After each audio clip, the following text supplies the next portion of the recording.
another episode of Designing Rachel Marie. I am yours truly, Rachel Marie, and today I am kind of back to the basics with information that I feel will help you guys.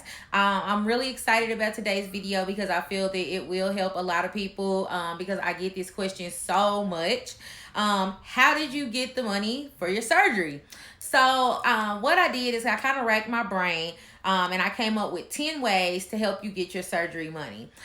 Some of these things that I've actually come up with are things that I've personally done myself in order to obtain my surgery money. So it is possible.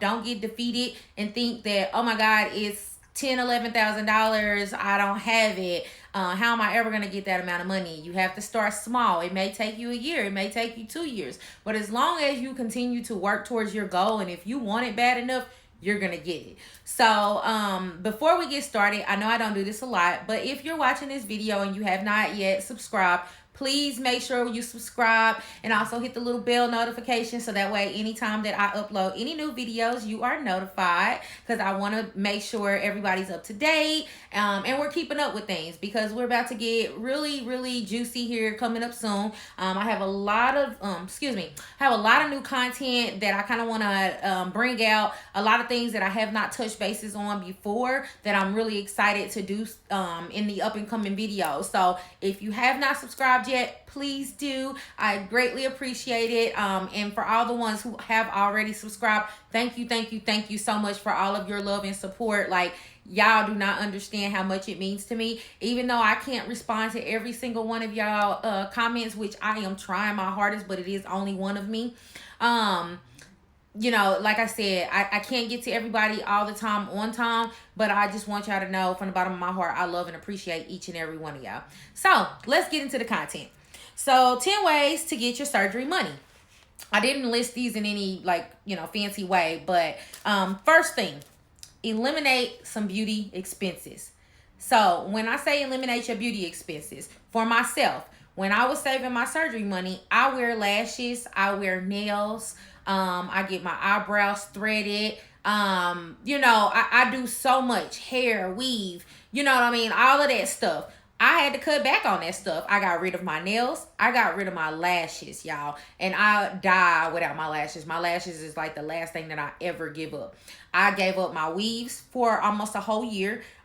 Basically, I wore braids. So you have to be willing to give up something to get what you want. And like I said, if it's a lot of moms like myself, you still have a full household to run. You still got bills to pay, goals to accomplish, and other stuff. So you want to do it smart. And the smartest way to do it is to cut back a little bit on yourself so that way you can glow up later. Like, trust and believe you're going to have them lashes. They're going to be popping when you snatched, as well as your nails. So if you got to bite down right now, climb up underneath the rock for a little while, do that so you can stack your funds and do what you need to do to get your surgery. So that's the first thing.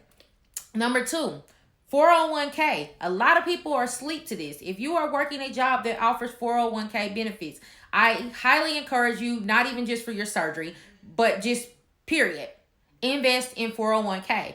A lot of companies will match you. So whatever percent, you put in, they may match you up to 6% or 5% or 4%, whatever it is. Contribute to your 401k. And here goes the thing. Contribute to your 401k, maybe bump it up a little bit to contribute a little bit more. And then if you continue to contribute, what you can then do is take a loan out on your 401k based off of the amount that you have saved in your 401k. So if, let's say, for example, you've saved $10,000 in your 401k, they may allow you to take out a loan for like 8 of it. So this is a good way to have money pulled out of your check tax-free, because when they pull it out of your check and put it in a 401k, there's no taxes or anything taken out of that money.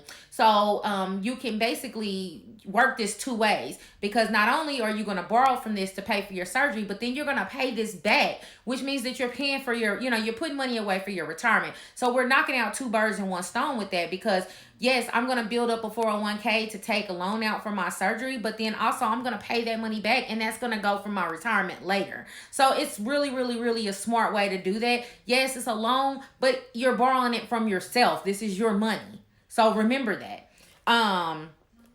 and the interest on it is very, very minimum. So it is the best loan that you can possibly do to get any type of surgery. I'm not going to recommend you take out loans from any other lender in my 10 ways. I'm not telling you to go in debt. And the reason that I say that is because I don't want you guys to go out and get a loan or something like that for surgery, and then later on down the line you done ruined your credit because you can't pay it back. So I'm just trying to give you guys ways that are within your reach that you can actually accomplish.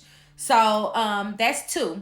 So 401k is 2. 3, save change on your bank account. So a lot of accounts now have the keep the change, things like that. Set that up on your account so that way every time you swipe in your card, it's keeping the change. It's keeping the change. Even in your like cash handling, if you're dealing with, cash, every time you break a bill, put that change up. Every time you break a bill, put the change up.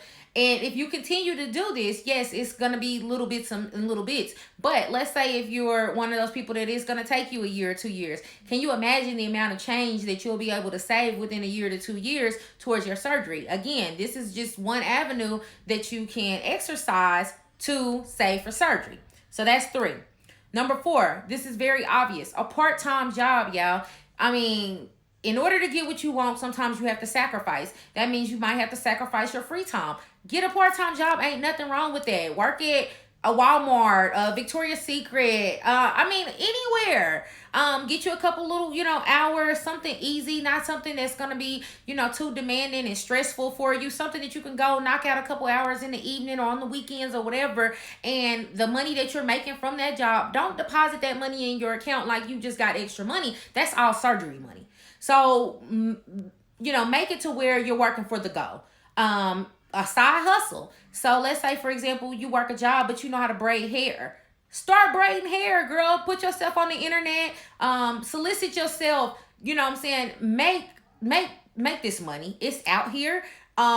Make it. I mean, and if you're trying to reach your goal, what is sacrificing some of your free time that you may be watching a TV show or whatever it is that you might do, hanging out with a friend, going and having drinks and spending money? I'd rather go make some money if I'm trying to get snacks. So sometimes you got to sacrifice a little bit to get what you want. And that, I can truly attest to you guys, is what I did. I sacrificed a whole lot in order to get this surgery. And now that I'm going to do a round 2 next summer, I'm going to sacrifice again.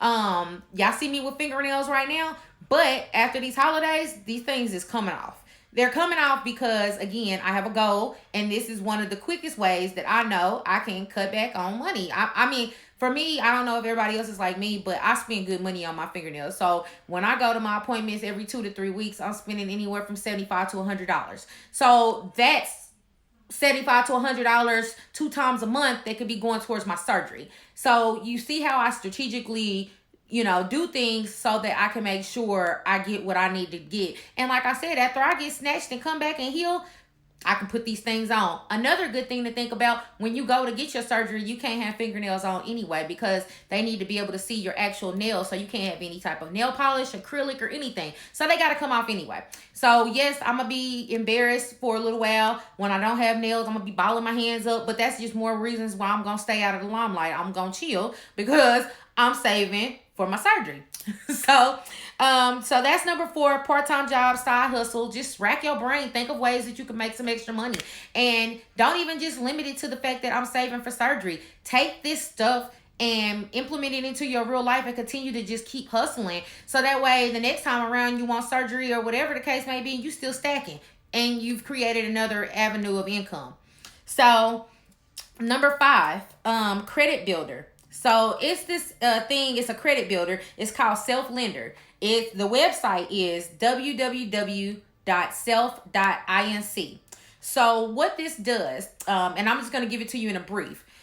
It is a way that you can build credit by paying yourself. So when you go to the website, you basically determine how much of a loan you want. Technically, you're not getting a loan, but how much you want to actually save or whatever. So I think like the max is like $1,600 or something like that. So what they do is within that $1,600, they allow you to select your payment plan. So if you want to do 12 months, you want to do 24, you want to do 6 months, whatever. So they take that and they divide it, or whatever the payment amount that you want to say. I mean, the amount that you want to say, they divide it and create a payment amount for you. And you make this payment to them every single month as if you're paying off a loan. But the grand scheme of things, there is no loan. You're paying yourself. So basically you're saving money, but the beauty in it is it's reporting to your credit as if you have a loan and you're paying it on time. So not only is this going to help you save money, this is also going to help you build your credit up, which I'm pretty sure all of you guys can, afford to probably build a little bit more on your credit, unless you just have A1 perfect credit. And if you do, you probably don't even need to watch this video, because you have avenues to where you can get your surgery money. So what I'm saying is, this is a good way to build credit and also save money. So this is definitely something that I recommend you all to check out, because it is really a good deal. This is my first hearing of anything like this, other than like a secured credit card. But in my opinion, this is a little bit better, because at the end of that term, they just cut you the check and send you your money, or you can do it again and continue to build. So I thought it was really cool to share. I haven't personally used it yet, but I do plan to use it, and I have a friend that is using it right now. So it is the real deal. So I'm not like, getting paid or anything to say this. These are just things that I have found in my research that will help y'all. So that was number 5. Number 6. So number 6 is the savings rule, right? So the savings rule, you either take 10, 15, or 20% of your income and you save it. This is what you should be doing anyway. Based off of how your finances and all of that is set up, I tell you to pick a percentage that is comfortable for you. It may be 10%. It may even be 5%. Whatever percent it is. What I want you to do is every paycheck that you get, before you pay anything, whatever that paycheck amount is, I want you to take 10% or 5%, whatever percent you choose, and pay yourself. You're paying yourself, your surgery fund, whatever you want to call it. I want you to take that off the top before you pay anybody. This is going to be the way that you're going to be able to establish healthy saving habits. If you can do this and continue to do this, you're not only going to save your surgery money, you're also going to build a habit to where you'll be able to start saving for just emergency purposes or whatever the case may be, which is always a great thing. But this is something that they recommend, every household to do. You shouldn't be spending all your income, but a lot of us, let's just be real, we all live paycheck to paycheck, most of us, and we spend all our money. And it's okay, but let's start trying to teach ourselves how to create some healthier habits, because 1, we want this surgery, but 2, we want to have some money like later on. So let's try to develop some habits that we can continue and keep, that is going to make us all around just better women, right? Or men, whoever's watching this, sorry. So pay yourself like you're paying your rent, your mortgage, your car payment, like an important bill. Pay yourself first. All right. So that's 6. Number 7. And then, I got my little list. That's why I keep looking down. Number 7, review your monthly bills and extra expenses. Figure out a new budget, things that can be eliminated temporarily or permanently. For example, Netflix, Hulu, Amazon Prime. Let's think about it. YouTube. Sorry, YouTube. Little subscriptions like that. Apple, the Apple data, the iTunes Music, all of that little bitty, those little bitty amounts. $10 here, $15 here, $20 here, $15. That stuff adds up.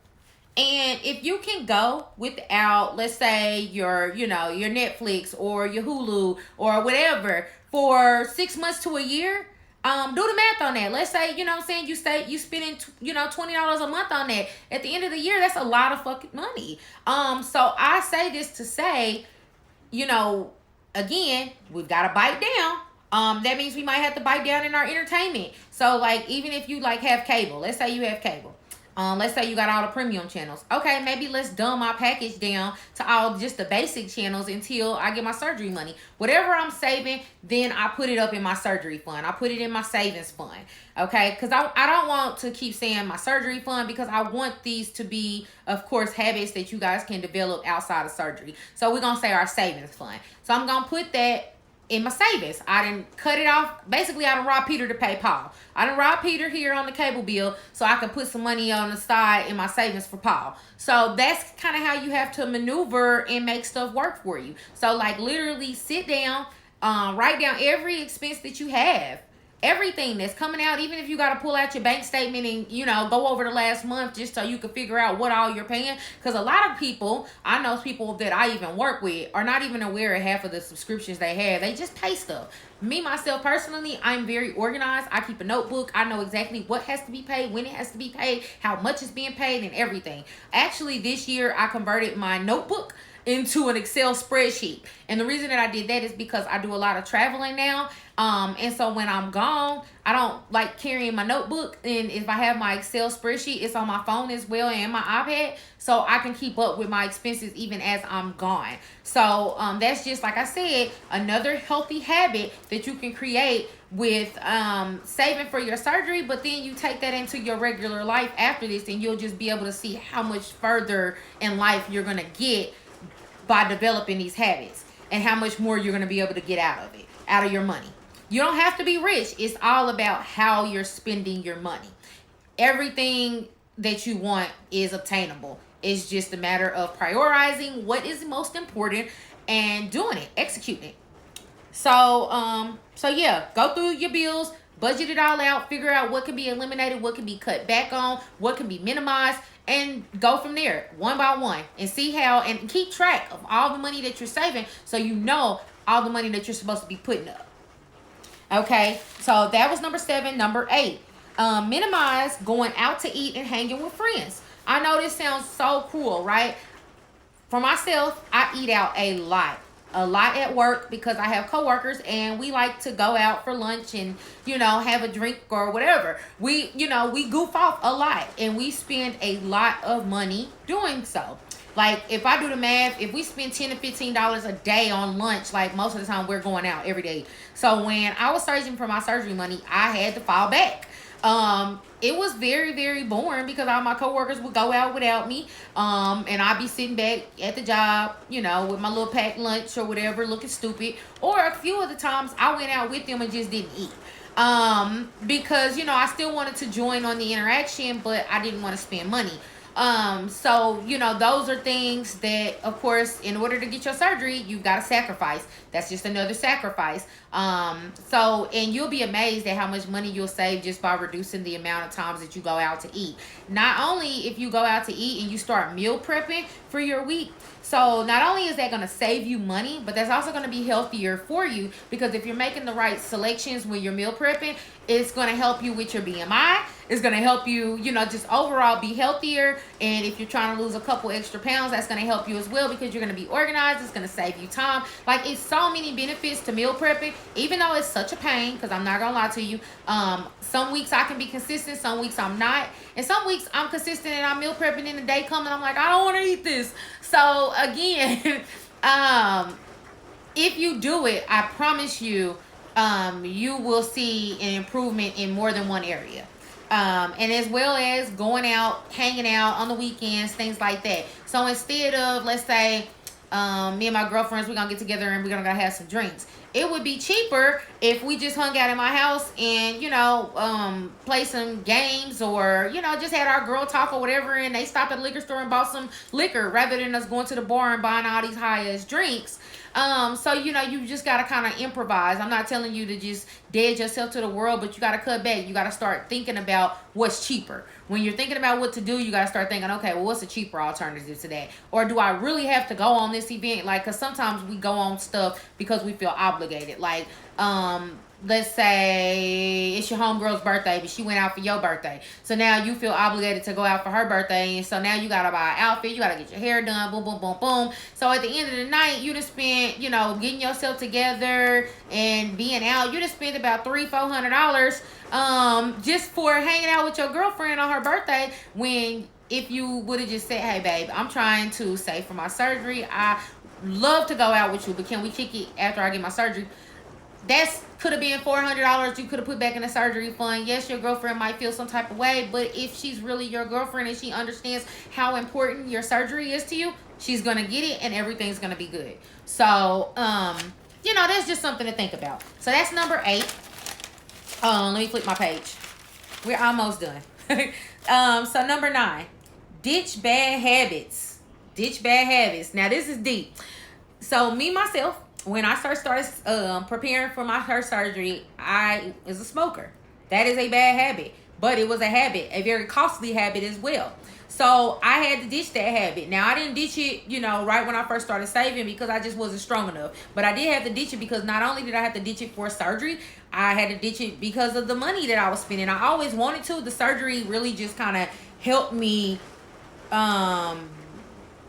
get the strength to do it because I wanted the surgery so bad that it was enough for me to stop smoking. I know that sounds crazy, right? So not only did that help me get the surgery, it helped me save money. So for example, anything that you have a bad habit with, if it's smoking, drinking alcohol, you know, popping pills, I don't know, drinking coffee every morning, whatever, you know, thermogenics, whatever it is that you're addicted to, that's your niche, if you can do without it, if it is not life or death to where if you don't have this, you're going to die, or if you don't have this, it's going to prevent you from going to work to make your money, then it is not a need. And if you can eliminate this habit, and you know, any habit, of course, that is costing you money, if you can eliminate this habit and save that money, even if you just eliminate it while you're in preparation for your surgery and you pick it back up afterwards, great, cool, you've accomplished your goal. But if you can eliminate this, and even better, keep it up after your surgery, you're going to see so much more of your money back, just like with the beauty expenses. I'm just trying to get you guys to think about different things that you can do that is within your control to where you don't have to wait on a lottery or something like that in order to obtain what you want. All right, last but not least, and this is a very, you know, common one that a lot of people say, and I saved it for the last just because I wanted to put it out there. Your income taxes, baby. Like, literally, ain't nothing wrong with spending your income taxes on your snatch. I know it's a lot of girls that act like it's embarrassing. Oh, you did that with your income taxes or whatever. It doesn't matter. It's your money. And if you got an income tax return, that means you paid in. If you're like myself, you pay in good money throughout the year, and I want my bread. So whatever you choose to do with your money is on you, babe. So what a lot of people are, you know, get confused with income taxes. A lot of people are in debt by the time they get their income taxes. So by the time they get their income taxes, it's like, oh, I gotta pay this, I gotta pay this, I gotta pay this out, because you've neglected to pay your bills throughout the year. But if you're paying your bills all year long and you get your income tax return, that's a free check with no destination for it. So why not go and spend it on whatever the hell you want? And if you want to get your body snatched, get your body snatched. We're only talking about 1 year of taxes here. So, you know, I recommend, yes, do it. Don't be ashamed. Like, the DR is popping around income tax season, which is another reason why I would never go around that time, because it is so many women that go around that time because they use their income tax turn to get it. I don't see anything wrong with it. Like I said, I see all the little memes and the jokes and all of that stuff online. And okay, yeah, it's funny, but at the end of the day, it really doesn't matter. People work for this money. This is their money. Like, for me, myself, when I look at the money that I paid into the IRS all year long, compared to what I get back, that's my money.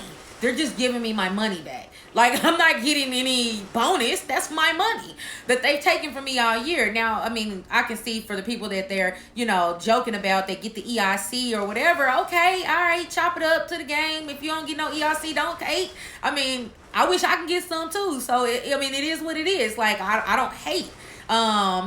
If you're getting a fat income tax return and you're going to go get your body snatched, do it, sis.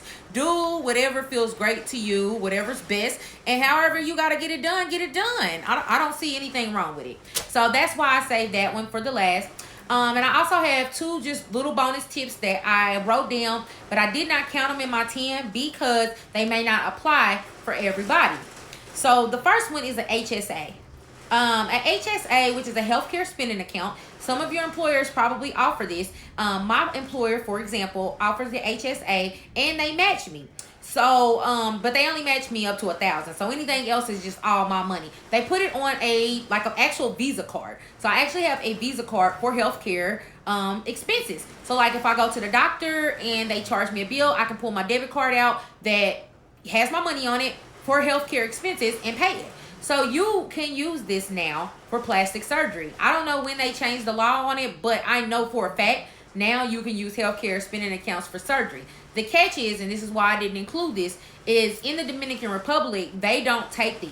But if you're going to anywhere in the States, anywhere in Miami, things like that, you want to ask the surgeons if they take healthcare spending accounts, because if they do, you can pay for your surgery with that. And that is taken directly out of your paycheck. So at the beginning of the year, when you do your benefits enrollment or whatever, you choose the amount that you want taken out of each of your paychecks to go on your healthcare spending account. So you can pick, like, if you want $10,000 to go in there, then they'll divide that up amongst the amount of paychecks that you have for the year and deduct that out of your paychecks and put it on that card. So if you do this, that money is going to come out of your check. You're not going to be taxed on it because it's for healthcare expenses, right? And then it's going to go on that card, and then you can pay your surgery, and then you're good to go. You're not in any debt or anything. You're literally taking money out of your check, putting it to the side without being taxed on it, and spending it on a healthcare expense, which is not against the laws or the rules, because now plastic surgery is a valid healthcare spending account expense that you can swipe on your card. Also, even if you are going to the Dominican Republic and you do a healthcare spending account, you can buy your surgery supplies for your post-op care, as well as your vitamins and all of that stuff before surgery. You can buy it on that card as well. I personally did it. I'm also paying for my braces on my HSA. So like my brace payment, it comes off of my HSA each month. And I was buying my vitamins. You can buy your Chuck pad, any type of medical stuff. Like your Chuck pads, your Neosporin, all of that stuff. Even ordering it off of Amazon, walking into Walmart. With this card, you can do that. And it's like I said, it's coming off your check. You're not even seeing it, and you're not being taxed on it because it's being spent for healthcare. So that's just something I wanted to share with you guys as well. And then last but not least, sorry, I got an eyelash.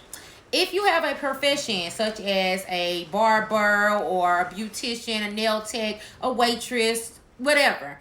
If you have a profession that gives tips, save all your tips. You could do like a challenge where you save all your tips for 6 months to see how much you have. Like each and every tip. Don't pocket it. Don't do nothing else with it. All your tips are being saved.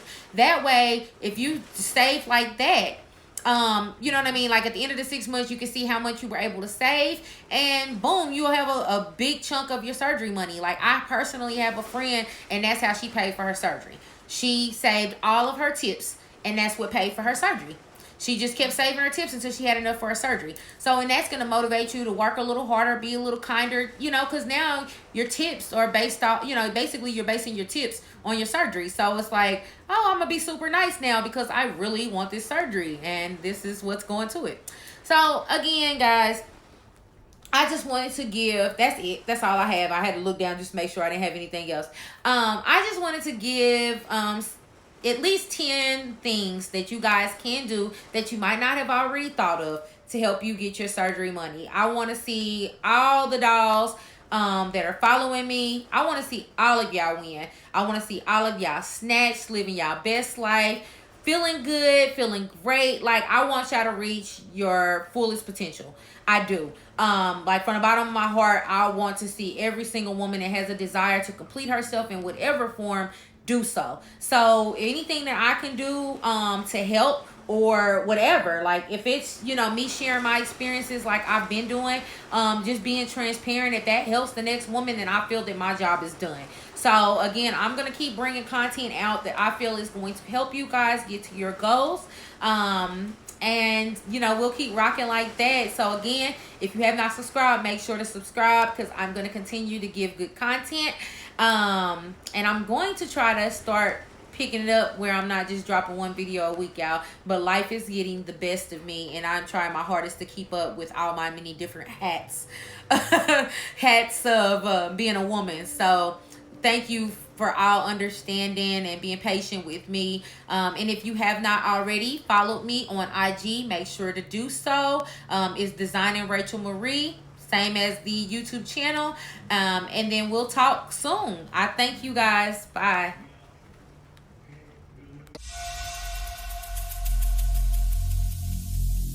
Every single day